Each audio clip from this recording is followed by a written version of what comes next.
السلام عليكم. قصتنا الليلة من قصص الدكتور الرائع الدكتور أمين النعماني اليمني. واللي ما سمع قصص الدكتور أمين النعماني راح أترك لكم رابط في التعليق المثبت خاص بقصص الدكتور أمين النعماني اليمني. القصة من القصص الرائعة، أو قصة مأساوية، أو قصة فيها عبر عظيمة جدا. لذلك قبل لا نبدأ في سرد أحداث القصة لا تنسوا تدعمونا باللايك، واللي أول مرة يسمعنا الاشتراك في القناة فضلا ليس أمرا. وبعض الإخوة والأخوات اكتبوا في التعليقات أنه يا أخ مهدي ما احنا قادرين نشوف المناظر الجميلة هذه بسبب الترجمة اللي انت حاطها على الفيديو. بالنسبة للترجمة هذه انت تقدر تتحكم فيها من خلال تلفونك. أنا ماني حاط الكتابة على الفيديو نفسه، وإنما حاط ترجمة للفيديوهات إلى 7 أو 8 لغات، اللغات الرئيسية في العالم. فأنت تقدر من خلال الترس اللي على الأعلى اليمين أو أعلى اليسار حسب لغة التلفون، فأنت تقدر توقف الترجمة. بالتالي إذا ما أنت بحاجة إلى الترجمة وفاهم اللهجة اللي قاعد أتكلم فيها، فبالتالي أنت ما أنت بحاجة لأنك تقرأ الترجمة وتوقفها، وتقدر تشوف المناظر الجميلة اللي راح تشوفونها في هذا الفيديو. أما بالنسبة لقصتنا الليلة، القصة الله يسلمكم عام 2015 فيه فتاة مغربية، وتحية لأهل المغرب ولا يهون السامعين جميع. الفتاة هذه اسمها نعيمة. نعيمة تعيش في مدينة مراكش المغربية، ونعيمة تتمتع بجمال لا يستهان فيه. يعني ما نقدر نقول أنه جمال خارق أو جميلة جدا، وإنما البنت يعني مقبولة بالإضافة إلى الملامح الجميلة اللي تتمتع فيها، والبنت من عائلة بسيطة جدا. نعيمة هذه من وعيت على هالدنيا حلمها أنها تطلع على ألمانيا أو على إحدى الدول الأوروبية، وتسمع فلان راحت وفلان راح وفلان جه وفلان توظف وفلان عايش حياته بالطول وبالعرض، والحياة اللي تسمع عنها في الدول الأوروبية والتحضر والرقي والتحرر تسمع منها السوالف من الرايح والجاي. فالبنت كان حلمها أنها في يوم من الأيام تطلع على إحدى الدول هذه. راحت الأيام وجت الأيام لحد ما صارت نعيمة هذاك اليوم بعمر تقريبا 26 إلى 27 سنة، وتتعرف في يوم من الأيام على رجل ألماني. تعرفت عليه عن طريق الصدفة أمام أحد الفنادق أو الأوتيلات في أحد المناطق السياحية في مدينة مراكش. والرجال هذا ما تدري شنو يشتغل، تعرفت عليه على أساس أنه رجل ألماني، وتبادلوا هو وياها النظرات والإعجاب. والألماني هذا يعني نقدر نقول أنه ملم شوي باللغة العربية، وكذلك يتكلم الفرنسية، ونعيمة تتكلم الفرنسية. فطلع هو وياها أول مرة، المرة الثانية، المرة الثالثة، حصل استلطاف وإعجاب بين هذا الرجل الألماني وبين نعيمة. لكن مثل ما قلنا نعيمة ما تدري هذا الرجال شنو يشتغل، وحصل الإعجاب، وشوي شوي الرجال هذا حب نعيمة. نعيمة من الفتيات اللي في الظاهر بنت بسيطة وحبوبة ولطيفة وخفيفة الدم وخفيفة الظل. الرجال أعجب فيها وصارحها بهذا الإعجاب. نعيمة تحاول مع هذا الرجال من هنا من هناك تفهم شنو يشتغل. وفي إحدى الطلعات سولف لها الرجال هذا أنه والله أنا أشتغل ضابط في الجيش الألماني أو في الشرطة الألمانية. وتسولف هو وياها، هي سولفته عن حياتها هو سولفها عن حياته. رجل متزوج سابقا ومنفصل عن زوجته، ورجال يعني يتقاضى راتب لا يستهان فيه. والبنت هذه نعيمة لما سمعت أنه الرجال هذا ضابط ومنفصل وقاعد يدور عن بنت الحلال وناوي الارتباط أو الزواج، تكبشت فيه بإيديها ورجليها. المهم مرت السفرة هذه على خير، أول سفرة في عام 2015. الرجال هذا الضابط كل فترة والثانية 6 7 شهور 8 شهور كل سنة يجي مرة على المغرب. والآن صار عنده حبيبة القلب نعوم لازم لما يجي يلتقي فيها، وحصل بينه وبينها علاقة حب عجيبة غريبة، والرجال تعلق بالبنت. وفي يوم من الأيام في عام 2017 بعد ما تطورت العلاقة وأمن لها وشاف أنه البنت هذه فعلا بنت بسيطة وعمرها مناسب بالنسبة له، يعني هو 51 52 سنة وهي 27 28. ونعيمة هذه بمجرد ما عرض عليها موضوع الزواج البنت وافقت مباشرة، وتمت الخطوبة ويتزوج هو وياها ذاك اليوم في المغرب. وخذ أوراقها وصورة عن جواز السفر وقال لها خليني أضبط لك الأمور في ألمانيا وأسحبش لعندي لهناك. وفعلا هذا اللي حصل، الرجال طار على ألمانيا وضبط لها الأوراق ويحجز لها تيكت وتركب نعيمة وينك يا برلين على ألمانيا. وطبعا انتشر الخبر بين حبايب وأصدقاء نعيمة، ويا بنت قولي لأمك نعيمة راحت على ألمانيا وودها تصير ألمانية، راح تعيش الحياة السعيدة والرفاهية والحرية والمناظر الجميلة اللي نشوفها على مواقع التواصل. المهم البنت راحت لعند زوجها وعاشت هي وياه أسعد أيام حياتهم. وهذه لما راحت على ألمانيا شافت الحياة والترف اللي عايش فيه هذا الرجال، وعلى طلعات وروحات وجيات، والبنت مبسوطة جدا.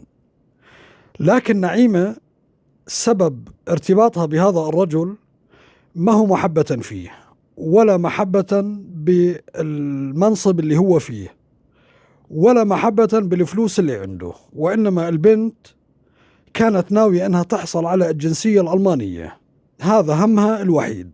وطبعا زوجها لما تعرف عليها شنو تشتغلين يا نعيمة شنو تسوين، قالت والله أنا يعني وصلت إلى مرحلة معينة في الجامعة وباقي علي شوية دراسات وأحصل على الشهادة. المهم لما جت على ألمانيا عاشت حياتها بالطول وبالعرض. بعد حوالي سنة من الزواج ويبدأ هذا الرجل الألماني يكتشف المصايب والبلاوي اللي عند نعيمة. نعيمة هذه بعد ما جت على ألمانيا وتتعرف على فتاة مغربية كذلك اسمها خديجة. خديجة هذه مساوية السبعة وذمتها. وخديجة هذه الله يسلمكم شنو تشتغل؟ هذه البنت تحب لها عسكري أمريكي. العسكري هذا من ذوي البشرة السوداء، وفيه معسكر قريب من المنطقة اللي عايشة فيها خديجة ونعيمة. وشوي شوي البنت خديجة هذه فاتت بنعيمة، ومن هين ومن هناك وسالفة من هين، وتعرفن على بعضهن وشنو تشتغلين وشنو تسوين ومنين جيتي ومنين كذا.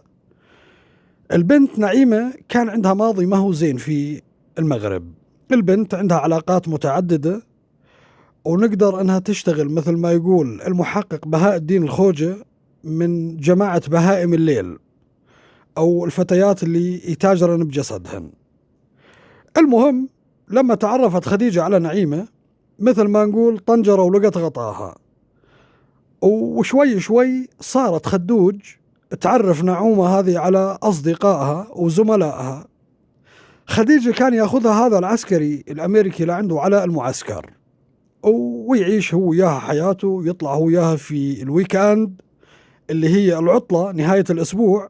وشوي شوي تدرب نعيمة على هالسوالف، وعن طريق خديجة تعرفت على بعض الأشخاص والعساكر من مختلف الجنسيات. المعسكر هذا فيه يعني صاير هو يعني مثل ما تقولون مركز تدريب لكن تحت إشراف القوات الأمريكية. فنعيمة صارت لما زوجها يروح على الدوام ويغيب يوم ولا يومين أحيانا أسبوع، زمان هذه عايشة حياتها بالطول وبالعرض، كل يوم بحضن واحد ومن حضن الحضن. بعد سنة من الزواج ويكتشف زوجها الألماني أنه نعيمة هذه قاعدة تلعب بذيلها، وراقبها من هنا وهناك. فعلا طلعت المرأة هذه أصلا ما هي مدورة لا على زواج ولا هي مدورة على ارتباط، والبنت دايرة على حل شعرها، ويقوم يرفع عليها قضية طلاق. طبعا هناك في ازدواجية في المعايير وفي التعامل، بما أنه هو ألماني وهي عربية، بغض النظر عن اللي قاعد تشتغل وهي يقوم الرجال بحسب الارتباطات اللي عنده والعلاقات اللي عنده، رجال من محامين إلى قضاة إلى يعني رجل في الدولة. فالبنت هذه نعيمة وقفوها على رجل واحدة وتعاملوا معاها على أساس أنه ما يصير أنت متزوجة وتخونين هذا الرجل بسبب العلاقات اللي يتمتع فيها هذا الرجال. أما بالنسبة لو أنه الرجل عربي والمرأة ألمانية، كان تعاملوا معاها على أساس أنه والله هذه حرية شخصية وأنت ما تقدر تفرض عليها أنها تحبك غصبا عنها ولا ترتبط فيك غصبا عنها، هذه حياتها وودها تعيشها، أنت ما لك أي علاقة فيها. وحصلت الكثير من القصص هذه. المهم جابوا البنت وفعلا ثبت أنه البنت عندها علاقات متعددة. قالت لهم أوكي أنا ما عندي مشكلة أتطلق، لكن قبل كل شيء ودي أشارك هذا الرجل الألماني بنص ما يملك. قالوا لها تعالي هنا يا حبيبتي، إن شاء الله مفكرة الأمور داشرة والأمور فلتانة وعلى كيفك ويطلع لك النص. طبعا نعيمة كان غايب عن بالها كثير من السوالف وكثير من الأمور القانونية اللي ما تدري فيها. نعيمة ما تقدر تحصل على الجنسية الألمانية حتى لو أنها متزوجة من هذا الرجل إلا بعد مرور 3 سنوات على الزواج، وهي لعبت بذيلها من أول سنة واكتشف خيانتها ورفع عليها القضية. شنو سووا فيها؟ حتى إقامة دائمة أو إقامة طويلة الأمد ما أعطوها، ساووا لها كل 3 شهور لازم تجي على الهجرة وتجدد الإقامة. وبنفس الوقت القضية هذه قضية الخيانة ودها محامين، والمحامين ودهم فلوس اليوم والفلوس، ومثل هالقضية هذه قد انها تكلف حوالي 30,000 يورو. وهذا زوجها الألماني تخلى عنها، وحتى المصروف ما يطلع لها تفرض عليه المصروف، يعني مصروفها الشخصي الأكل والشرب. الشغلة الوحيدة اللي حصلت عليها نعيمة من هذا الضابط خلال مجريات وأحداث القضية من أول ما رفع عليها قضية الطلاق بتهمة الخيانة اللي هي السكن. كان عنده شقة في الطابق العلوي، وهاي الشغلة الوحيدة اللي قدرت تاخذها بشكل مؤقت، انه اوكي تسكنين ببيت الرجال لكن ما هو مسؤول لا عن اكلك ولا شربك ولا عن اي تأمين يخصك. نعيمة فيها الحالة اصبحت ايد من ورا وايد من قدام، وودها تشتغل لاجل تاكل وتشرب وتأمن على حياتها، بالاضافة الى مصاريف المحكمة والمحامين. شنو صارت تسوي نعيمة؟ صارت تشتغل، وتشتغل في أحد المطعم هذا مختص في تقديم الوجبات السريعة بالإضافة إلى المشروبات الروحية أو الخمور. وتعرفت هناك كذلك في هذا المطعم على عدة أشخاص، منهم لبنانيين، منهم مغاربة، منهم أجانب من مختلف الجنسيات، بالإضافة إلى رفقتها مع خدوج تروح على المعسكر. تعرفت على شخص لبناني ظلت معاه فترة من الزمن، كذلك تعرفت على عسكري مصري يخدم في هذا المعسكر كمان مضت معاه فترة من الزمن، وكذلك آخرتها تتعرف على عسكري أمريكي في هذا المعسكر وتمضي معاه الويك أند، وكذلك صار يأخذها معاه لعنده على المعسكر. لكن نعيمة صارت تشتغل في هذا المطعم شفتين بس لأجل أنها تحصل المبالغ المطلوبة منها. كل فترة والثاني المحامي يتصل عليها ودنا دفعة ودنا فلوس، وهذه ما عاد تلحق. بالإضافة إلى الهجرة كل 2-3 بدها تروح تجدد الإقامة، بالإضافة إلى الضغوط اللي كانت تتعرض لها من السلطات الألمانية وأصبحت مهددة بالترحيل. والقضية هذه يعني شبه كسبانها هذا الرجل الألماني، لكن الأمر يحتاج شوية وقت، يعني سالفة ما تصير بين ليلة وضحاها. وبسبب ضغوط العمل وإنها تشتغل شفتين وواقفة تقريبا يا دوب تنام لها 3-4 ساعات باليوم، البنت انقلب شكلها 180 درجة، بالإضافة إلى التعب والجهد والإعياء. ففي يوم من الأيام بسبب التعب هذا أغمي عليها وهي واقفة ويسعفونها على المستشفى. طبعا القصة يرويها أحد أصدقاء ومعارف الدكتور أمين النعماني، المهم تروح الأيام وتجي الأيام والبنت هذه أصبحت ما عادت لحق. وشنو بدها تسوي؟ المحامي يطلبها فلوس، مهددة بالترحيل بين اليوم والثاني. وهذا زوجها الألماني بسبب العلاقات اللي عنده كل فترة والثاني يمسكها مع واحد ويقدم الإثباتات هذه للمحكمة. في يوم من الأيام تتعرف نعيمة على شاب سوري. الشاب السوري هذا يشتغل معها في نفس المطعم، والكلام هذا تقريبا في عام 2018. تعرفت على هذا الشاب وصارت تروح وتيجي معاه، لكن كذلك ما تعرف الشاب هذا شنو وراه وش وده منها. هذا الشاب عنده شلة أو مجموعة يشتغلون في تجارة وتهريب المخدرات، وبلغ أصحابه بعد ما عرف وضع نعيمة وأنها بحاجة للفلوس، وأنه البنت هذه ممكن أنها تخدمهم في يوم من الأيام في شغلهم هذا. ولما بلغهم جو تعرفوا عليها بطريقة غير مباشرة، يعني تعرفوا عليها مو هو هذا الشاب اللي عرفهم عليها بشكل مباشر، خلاهم يجون على المطعم وغمزة وضحكة وابتسامة طلعت معاهم وهي متعودة على هالسوالف. المهم نعيمة عندها سيارة صغيرة، قالوا لها يا نعيمة بعد ما من حضن واحد لحضن واحد ومضت لها فترة من الزمن وعرفوا شنو وضعها وعرفوها انها بحاجة ماسة للفلوس، قالوا لها يا نعيمة إلتش عنا عرض. شنو العرض؟ قالوا لها تركبين سيارتك من هين من ألمانيا وتروحين على هولندا، على أمستردام بالتحديد. طيب قالوا بس تروحين لهناك يجيك شاب سوري كذلك ميكانيكي ياخذ السيارة هذه منك، يعني أبو ساعتين 3 4 ساعات بالكثير، ويرجع لك السيارة، لكن السيارة هذه راح تكون معطلة أو خربانة. وهذه البنت مشتركة في شركة تأمين أو شركة نقل، الشركة هذه تنقل سيارتك إذا كانت متعطلة تعرضت إلى عطل إلى حادث في كافة الدول الأوروبية، وين ما كنت في أي مكان مجرد ما تتصل عليهم ياخذوا لك إياها على المكان اللي ودك إياه. الشركة هذه اسمها ADAC، الاشتراك السنوي 120 يورو. قالوا لها تسلمين السيارة للميكانيكي هذا ساعتين 3 يعطلها ويخربها، وانت تتصلين على الشركة هذه شركة النقل وهم يرجعوا لك السيارة هذه على ألمانيا على المكان اللي ودك يجيبونها لعندك على البيت. ولما ترجع على البيت كذلك احنا متكفلين بتصليحها. طيب شنو أنا ودي أسوي؟ ليش؟ يعني قالوا أنت مالك شغل، تاخذين على كل سفرة 10,000 يورو. لما سمعت هذه ب10,000 يورو وهي بحاجة ماسة للفلوس متدمرة دمار، تشتغل شفتين 16 ساعة وجتها هذه الشغلة، قالوا لها كل فترة والثانية تطلع إلش مشوار على هولندا، مرة على أمستردام، مرة على لوكسمبورغ، مرة مدري وين. والعملية تصير مثل ما قلنا لك، قالت أبشروا بعزكم.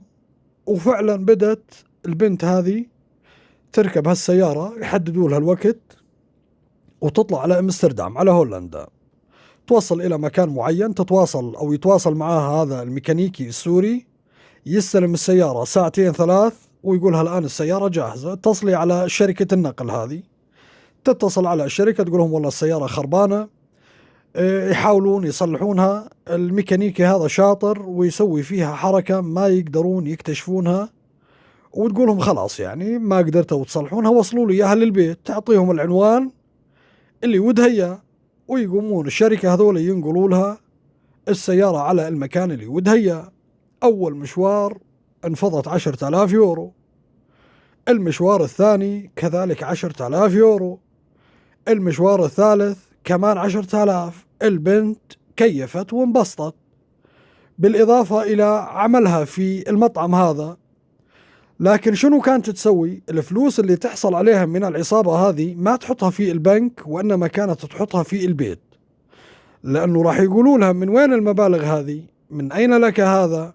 بالإضافة إلى أنه الشيء اللي ما تدري نعيمة ولا تدري عنه، أنه العصابة هذه اللي تشتغل في تهريب المخدرات عليها عدة بلاغات، ومراقبة من قبل السلطات الألمانية والاستخبارات الألمانية يعني طريقة مكثفة، وهذه ما تدري، وهذول بس ودهم يعني مستمسك على البنت وعلى العصابة بنفس الوقت. المهم بعد المراقبة الحثيثة لهاي العصابة، رجال الأمن بلغوا زوجها الضابط وقالوا يا فلان ترى نعيمة قاعدة تشتغل مع العصابة الفلانية، والعصابة هذه إحنا مراقبينها. قال لهم إن شاء الله تروح في 60 داهية، أصلا أنا بيني وبين هالأمور واصلة حدها ورافع عليها قضية طلاق بسبب الخيانة.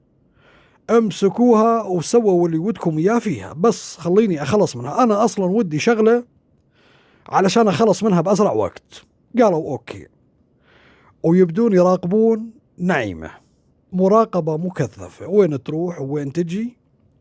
وفي يوم من الأيام اتصلوا عليها الشباب وقالوا لها الآن في عندك سفرة على لوكسمبورغ، مو حلوة كل مرة وثانية تطلعين على أمستردام علشان ما نجيب الشكوك، والشركة هذه شركة النقل علشان ما تشك انه والله كل مرة والثانية متصلة علينا وسيارتك خربانة. خير ان شاء الله، شنو السالفة؟ المهم وتروح هذاك اليوم على لوكسمبورغ في هولندا، واتصل عليها الميكانيكي السوري وعطل لها السيارة، وهي كذلك اتصلت على شركة النقل. السلطات الأوروبية بالتعاون مع السلطات الألمانية مراقبين العصابة هذه وتحركات البنت بالميلي، وين تروح وين تجي وشنو تسوي، وعرفوا انه السيارة هذه وروحاتها وجياتها وش معنى يعني كل فترة والثانية تعطل وتجيبها الشركة هذه. المهم الشركة شالت السيارة وجابتها على البيت، وطبعا ما قربوا على السيارة أبدا، منتظرين يشوفون شنو اللي وده يصير. وتجي نعيمة عن طريق المواصلات، وهذاك اليوم يجي كذلك 3 أشخاص من أفراد العصابة، وأول ما جو قربوا على السيارة على أساس ودهم يصلحوا لها إياها ويضبطوا لها إياها، ويتم إلقاء القبض عليهم ويأخذون نعيمة والشباب ال3 هذول والسيارة على مركز الأمن. وبسبب البلاغات والاشتباه بالسيارة ويقومون يفكفكون السيارة هذه قطعة قطعة، ويطالعون منها كمية كبيرة جدا من المخدرات من كافة الأنواع، الحشيش، الهيروين، الكريستال، شغلات يا لطيف ويا ساتر. قالوا لها أهلا وسهلا، أهلا يا نعوم، صاير مهربة مخدرات. طبعا نعيمة على حسب الرواية تعرف انه في شيء بالسيارة، بس شنو ما تدري، ما تعرف شنو اللي في السيارة. امسكوا نعيمة وقالت انا ما ادري وانا ما لي علاقة. قالوا لها ما لش علاقة، هذه المرة ال5 ولا ال6 او ال7 وانت رايحة جاي على امستردام وعلى لوكسمبورغ وعلى هولندا وسياحة وما تدرين بهالسوالف، اطلعي من هالابواب. المهم العصابة هذه اللي القوا القبض عليها اعترفوا بأنهم جندوا البنت هذه بدون ما تدري، لكن الآن البنت متهمة في تهريب المخدرات، ويقدمون نعوم هذاك اليوم للمحاكمة، ويتم الحكم عليها بالسجن لمدة 7 سنوات، بالإضافة إلى الترحيل. بعد ما تخلص ال7 سنوات راح يرحلونها على المغرب. وزوجها شنو سوى؟ طبعا حرموها من كل الحقوق، وتم الحكم لصالح زوجها الضابط الألماني بالطلاق، ويطلع على الشقة ويلقى هذاك اليوم 60,000 يورو. 60,000 يورو هذه من المبالغ اللي كانت تحصل عليها من المهربين من صفقات التهريب اللي كانت تروح فيها على هولندا. وخسرت نعيمة الأول مع التالي، لا حصلت على جنسية، وبعد جسدها وشرفها وكرامتها، ومن حضن واحد لحضن واحد، وفي النهاية تم الحكم عليها بالسجن لمدة 7 سنوات بتهمة تهريب المخدرات.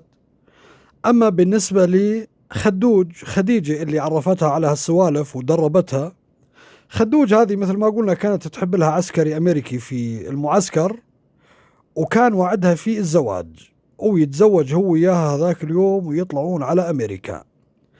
هذا العسكري كان معيشها أحلام وردية أو ماشل بعقلها حلاوة، لكن لما راحت على أمريكا وعلى المنطقة اللي ساكن فيها هذا العسكري انصدمت بالواقع اللي عايشينه هناك، واقع سيء وصعب ومعاملة سيئة وتعاطي بلاوي ومخدرات وعيش أسود من القطران. لكن بعد فترة من الزمن أنجبت ولد من هذا الأمريكي، وظلت معاه حوالي سنة زمان، لكن ما قدرت تكفي معاه، وتقوم هذاك اليوم تطلب الطلاق ويطلقها الأمريكي وترجع على ألمانيا. وجابت معاها الولد، وبعد فترة من الزمن تعرفت على واحد ألماني، والآن خدوج عايشة مع هذا الألماني كصاحب، وعندها الولد اللي خلفته من الأمريكي. والألمان خلوها هناك بحيث أنه عندها ولد، وفي يوم من الأيام أو في قادم الأيام بس يكبر هذا الولد راح يستفيدون منه، وعلى هالأساس خلوها في ألمانيا.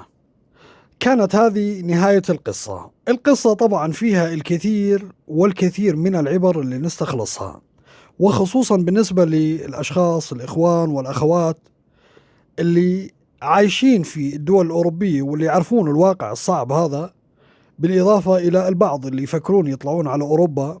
فاحنا ما نقول لا تطلعون على أوروبا وأنه أوروبا سيئة وكذا، كل بلد أو كل مكان في العالم فيه سيئات وفيه حسنات، لكن للصراحة وللواقع من خلال القصص اللي سردناها من قصص الدكتور أمين أو بعض القصص اللي سردناها فيها القناة، وكانت أحداثها ومجرياتها في إحدى الدول الأوروبية وخصوصا ألمانيا، فنسأل الله سبحانه وتعالى أن تصل العبرة والفكرة من خلال هالقصص اللي نرويها.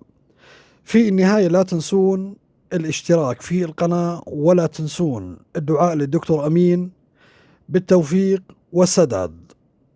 سبحانك اللهم وبحمدك، أشهد أن لا إله إلا أنت، أستغفرك وأتوب إليك. دمتم في رعاية الله وحفظه.